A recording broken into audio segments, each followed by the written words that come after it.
know the reality of India, not the way in which the Prime Minister suggests that India has become a developed nation. The fact of the matter is that when he came to power for the first time in 2014, you will remember he said that just give me 10 years. You've given the Congress party 60 years. Just give me 10 years and I will change India.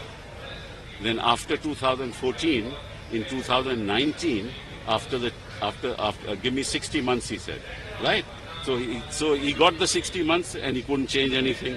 Then he said, now he's saying, but you know, we are trying to undo the problems that happened and sowing the seeds of a developed nation now. So for the next 5 years, that is now another 60 months, he's sowing the seeds for a developed nation. Then he says that we will make India developed in 2047. I'm asking him, for 10 years, what have you done for India? What have you done? What have you done in field of education? What have you done in the context of poverty?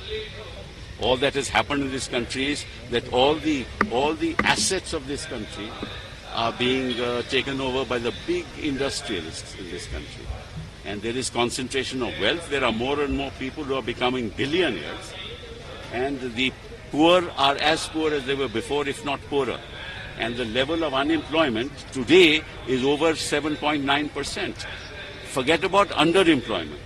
There are lakhs and lakhs of people, thousands and thousands of people who have no jobs that are available. And they are not educated enough to actually earn the kind of money that they could have earned had they been properly educated. So instead of concentrating on basic issues of education and health, he is concentrating on the creamy layer of India. That's what he is doing. The creamy layer of India, which will empower those who are already empowered. We want the poor to be empowered, not to empower the rich further. Now, Modi is accusing there is a opposition trying to do a north-south divide. Why is Modi accusing so? Well, he doesn't understand. What do you mean by north-south? India is India, no? It depends on where you stand. If you stand in down south in Kerala, the north is all there, no? And if you stand in Kashmir, it will be all south. So it depends on where you stand. The fact of the matter is the Prime Minister should be standing for India. There is no north, there is no south. We are all citizens of this country. And he must treat everybody fairly and equally and justly, which he does not do, which this government does not do. Sir, Modi and Yogi is repeatedly saying that Ram is back to his hometown, Ayodhya. So that's his big Well, you know, we're very happy.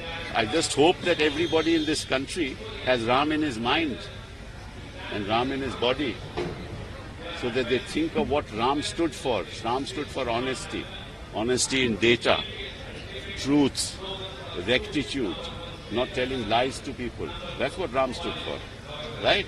Not creating hatred in the country, not creating hatred amongst people, right? Sacrificing. That's what Ram stood for.